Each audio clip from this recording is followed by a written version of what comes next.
Here come the drums.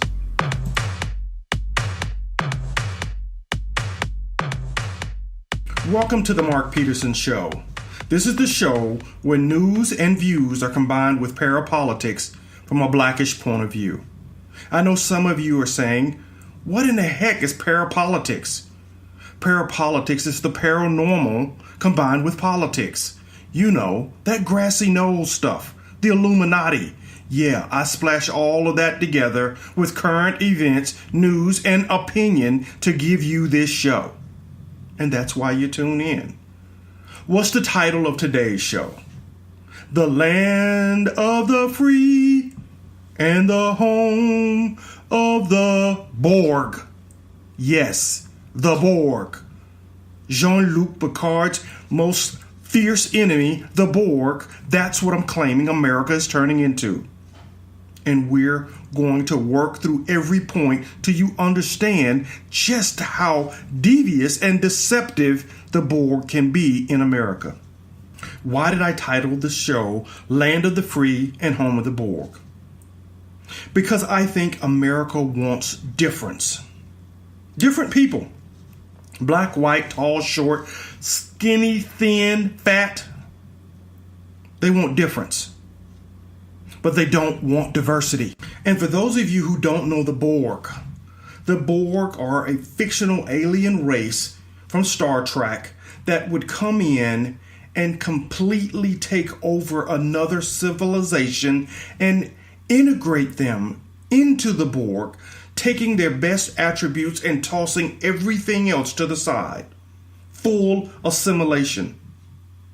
Now, the Borg is a cybernetic organism in the Star Trek series, but the way I look at them and the way they assimilate people and throw away all the other needless characteristics, they really do earn their name as the collective, making everyone into drones that operate, walk, talk, all the same way. And I'm arguing that that's what America has been pushing at least for the last 100 years.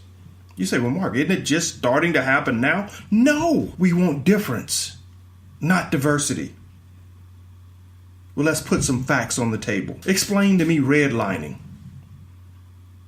Explain to me the Jim Crow laws, where I will allow you to live in the same city, but segregate myself physically, socially, emotionally, financially, with every rule and law that I can pass in the country. But you're saying, Mark, it's 2019. Dr. King fought for these things in the 1960s. We're well past that. We're judging people by the content of their character.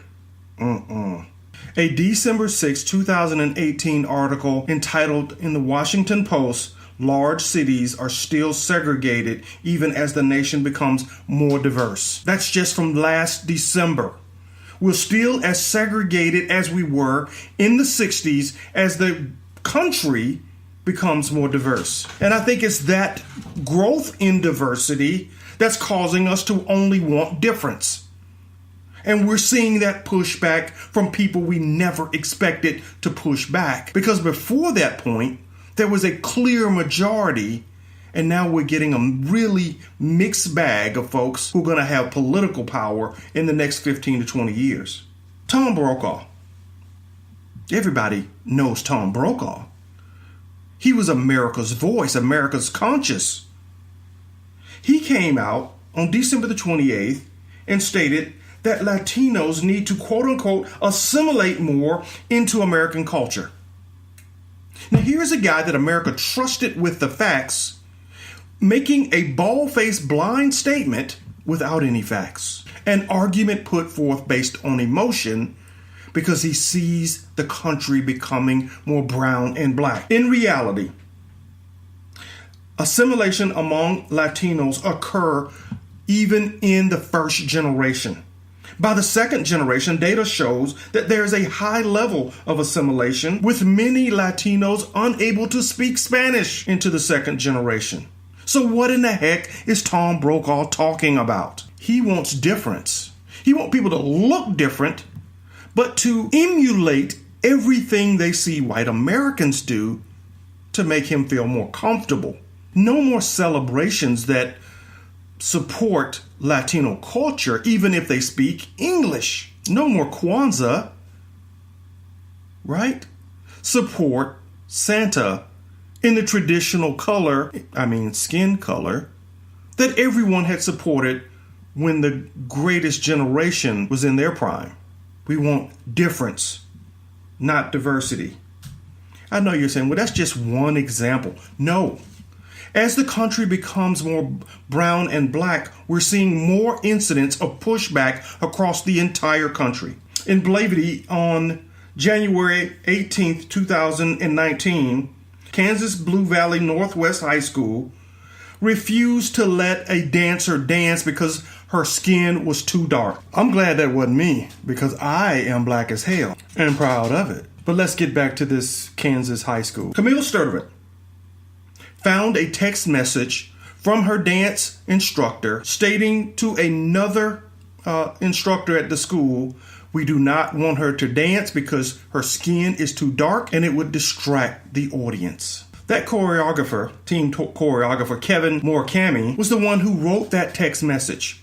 Now, Camille would have never found the message, but he gave her his phone in order to play music for the dance troupe. She discovered the text message and brought them to light. He lost his job, but the rest of the school rallied around him and not Camille, having a celebration party after the last dance competition and not inviting her and bringing him to the party. At that last competition, they wore ribbons with his name on it to express their support. He had done nothing wrong. She was the one that was wrong because she was different. She was diverse. She offended the audience by daring to be dark-skinned. How about this example from Ebony Magazine on January 16, 2019? A black anchor, Brittany Noble, beautiful young lady, well-regarded, well accepted in Mississippi as an anchor, wore her hair straightened until she found out she was pregnant. Asked for permission to stop straightening her hair because she did not want the chemicals used to straighten her hair to affect her pregnancy in any way. Was granted permission by the executives at the station, WJTV in Jackson, Mississippi. But shortly after she started wearing her natural hair, some members of the viewing audience complained that they didn't like seeing her natural hair. Executives came to her and asked her to go back to straightening her hair so that she'd be more appealing to the viewing audience. She refused. When the executives continued to push for her to change her hairstyle back, she filed a complaint with the corporate office, Nexstar, letting them know that she was being asked to do something that she felt like violated her rights. When she got no response from Nexstar, the corporate office, she filed an EEOC complaint. Shortly after that, she was fired. Remember the character from Black Panther? Shuri, the Black Panther sister, the really smart one. Well, Brittany Noble wore her natural hairstyle just like that character. But yet the audience found it offensive. I guess it was good enough for the movie, but not good enough for the daily viewing audience in Jackson, Mississippi. This next story is really going to get you. From CNN.com, December the 26th, 2018. 16-year-old Andrew Johnson, son of Charles and Rosa Johnson. He was forced to cut his dreadlocks before a wrestling match by a referee who was a known racist. Andrew had wrestled in prior matches, even in tournament play, with the dreadlocks. He pinned them back. The referee, though, at this particular match, gave him an ultimatum. Cut the dreads or forfeit the match. The coach didn't stand up for him. His teammates, the majority white teammates, didn't stand up for him. And Andrew was made to stand in the middle of the gym while a young white female cut his dreads off and watched them drop to the floor. I couldn't help but think about Samson and Delilah at that point. But here's what really got my blood boiling. The referee stood next to the young lady and gave instructions to her to keep cutting until, quote unquote, he was satisfied. Now, some of you are thinking, you can't wrestle with dreads, Mark. You're making something out of nothing. But no, here's what the NFHS Wrestling Handbook says. A wrestler's hair cannot fall below the top of his shirt collar in the back, below his earlobes on the sides, or below his eyebrows. Now, if it is longer than the rule allows, the wrestler has the right to braid his hair or hide his hair beneath a cover attached to the ear guards, which is what he has always done because it is allowed by the rules.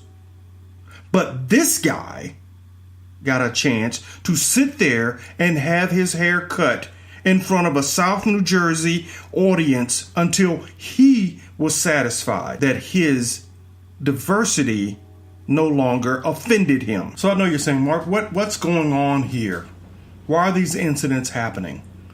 Is it just a function of social media bringing us closer together? That these things have always happened? It's not that there's a tension, a palpable tension building in this country? Well, I do think there's a palpable tension. And it starts basically with what we believe to be the definition of diversity. It's not the same. The recent studies have gone and looked at what people perceive to be diverse. When white Americans have been asked the question, what is a diverse community? Those studies have said 80% white, 20% black or any other race, and that's a diverse community. When asked the same question, black Americans said 50-50. Even. So you can see what's implied in the percentages that were given by just those two groups. 80-20 gives the group that's in the majority the ability to rule with an iron fist and call it democracy. That means the 20% will rarely get anything they want unless what they want is what the 80% wants.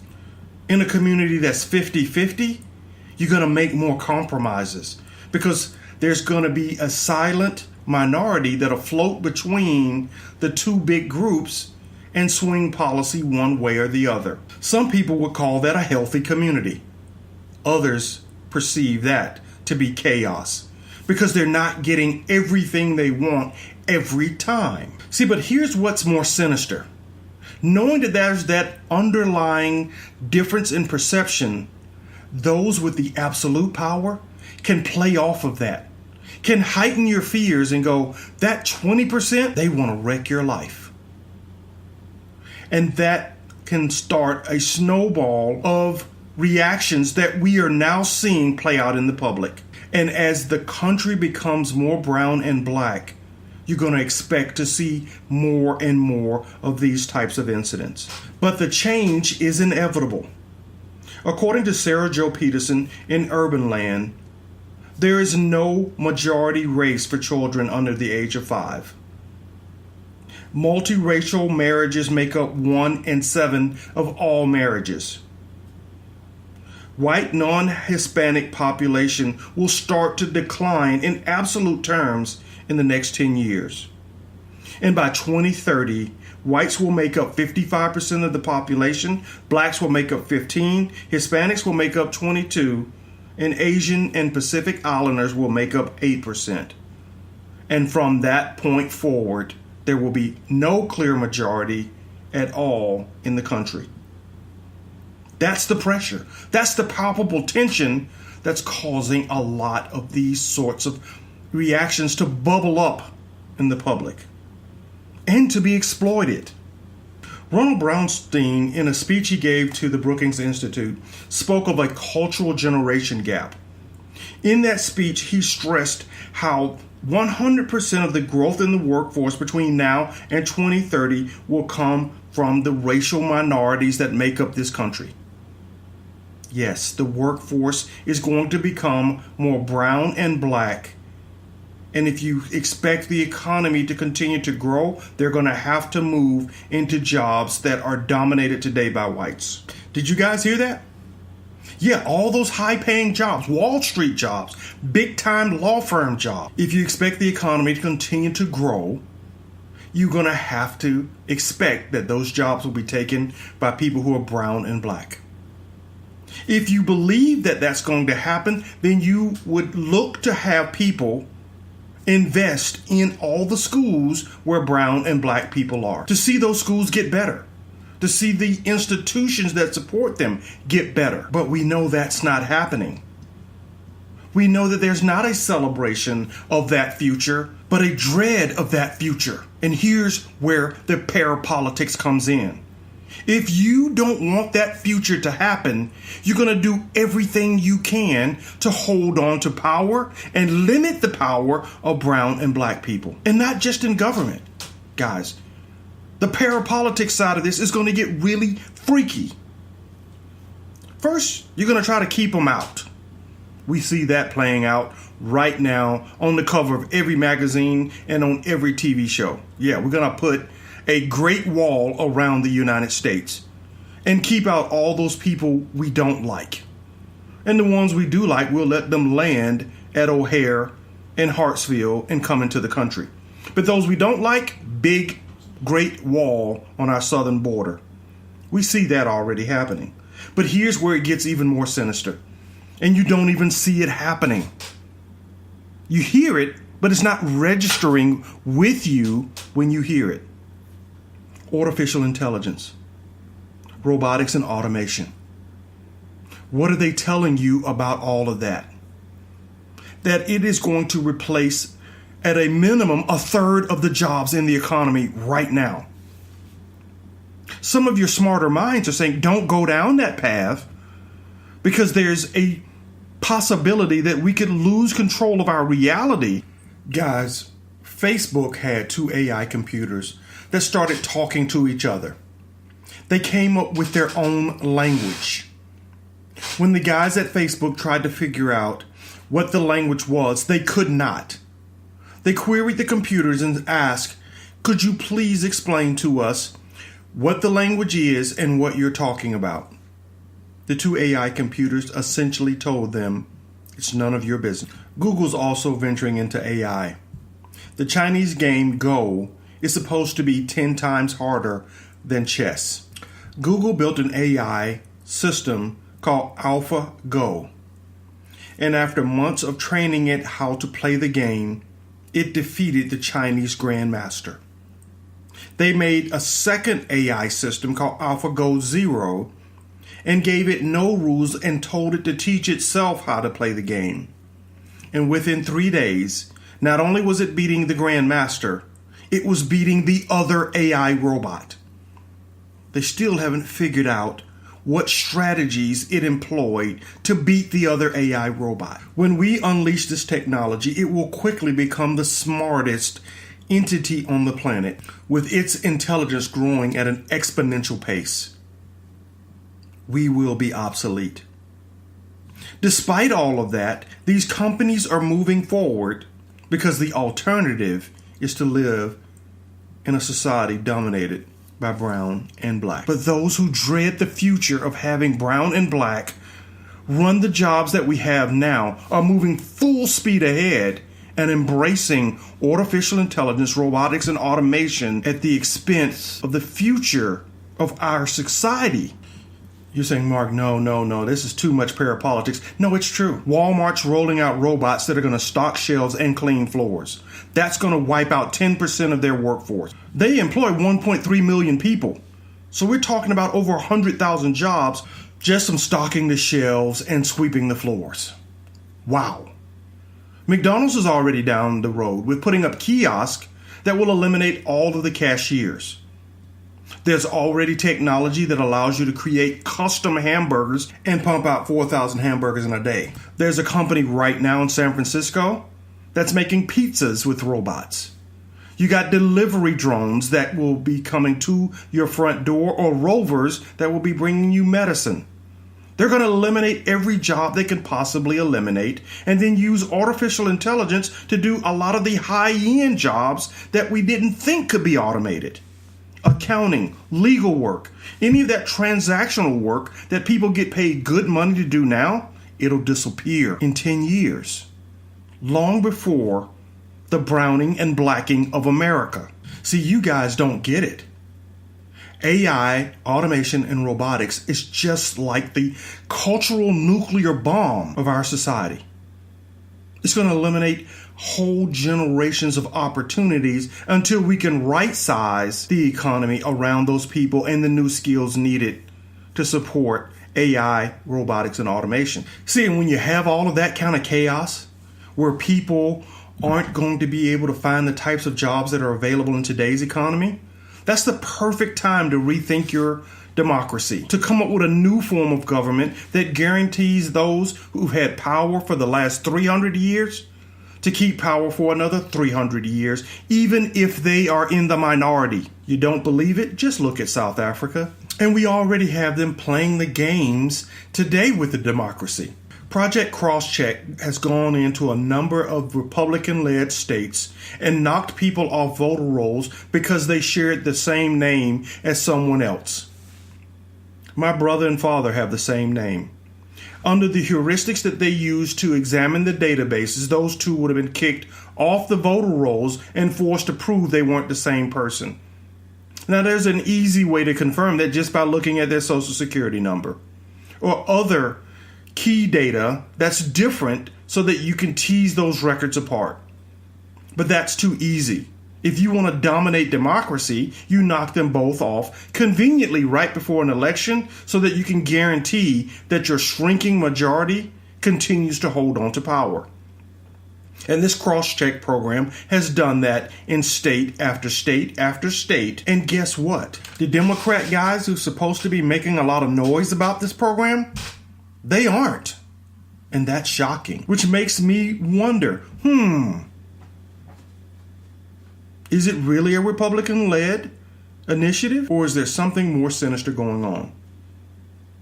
So as you look out and see these trends converging, we're going to be looking down the barrel of a new government that has a lot more in common with authoritarian regimes than with the democracy that the founders put in place, all to maintain power.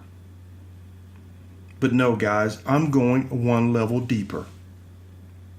I mentioned earlier that by 2030, the majority population will start to decline in absolute terms. And some of that has to do with birth rates, which have continued to move into negative territory. Caucasian families are waiting later and later to have kids, and the number of kids in the family are getting smaller and smaller. Whereas with minority families, particularly Latinos, those families are getting bigger. So the growth rates are pushing through the roof, changing the mix in America. So if you can't accelerate the growth of the majority group, what do?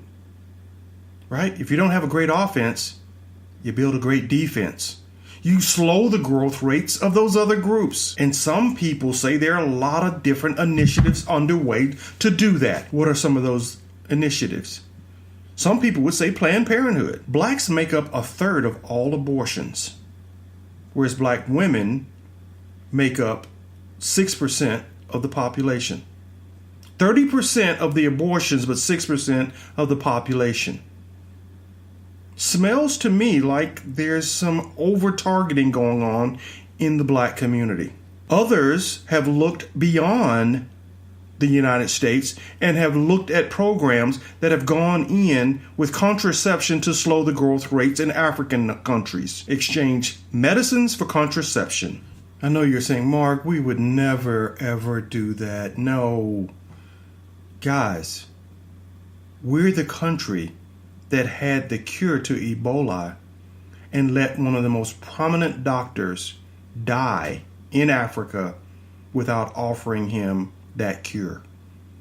The cure only became known to the public when American doctors became infected. Didn't that make the hair on the back of your neck stand up? That they were sitting on a cure as this man was dying, they let him die, discovered that American doctors were infected, and suddenly, magically out of nowhere, here's the cure. Every one of them survived. There was no outcry. There was no, hey, if you had a cure for that all along, what else are you hiding? That made me clearly understand why power is so important to those who have it. And that's why Caucasian Americans should want to listen to this show even more than Black Americans. Because we have been pitted against each other in order to allow the few to maintain all the power, to maintain all the cures, to maintain all the money, to maintain all the resources as we fight amongst ourselves for the table scraps. So what do we need to do? Well, we need to realize that we're more alike than we are different. When electricity came to American farms, 100% of the jobs that were done on farms disappeared. New jobs emerged, but it took time for that economy to transition. If we're all going to survive, we're going to have to all realize that we have more in common than we have different. And if we're going to survive, we're going to have to make investments in those people that we thought we wanted to throw away. And I think it'll happen. It'll happen. As I mentioned earlier, 1 in 7 marriages are now multiracial or interracial. And that's going to make a difference. I grew up with a teacher who I thought was biased. I didn't think he was viciously racist, but definitely biased. Until his daughter married a Black man and gave him 3 beautiful grandkids that he takes with him everywhere he goes as a proud grandfather. And anybody that messes with those kids, calls them any name, or makes them feel like they're any different, he raises holy hell. He has had an opportunity to walk in their shoes and has seen the world through their eyes and is a changed man. Supporting them, pushing them, giving them every opportunity he had in life because they are part of his family. And I think that's all we have to do. See the people that you thought needed to be thrown away as part of your family. And I'm not saying any color in particular. Black people need to see white people as part of their family. White people need to see Black people as part of their family. And then build communities that don't start with redlining, Jim Crow, and segregation, but built because you want to see the other person succeed. Content of the character, right? You don't really care if they have dreads, if they can add value. You don't care that the skin is darker, that they wear natural hair, if they add value. And I think that's what Dr. King was trying to say. Judge me by the value that I create. Right, guys, I'm starting to hear the drums. I hope you've enjoyed this episode. If not, I did. Keep tuning in. If I didn't offend you in this episode, I promise I will offend you in the next one. Peace.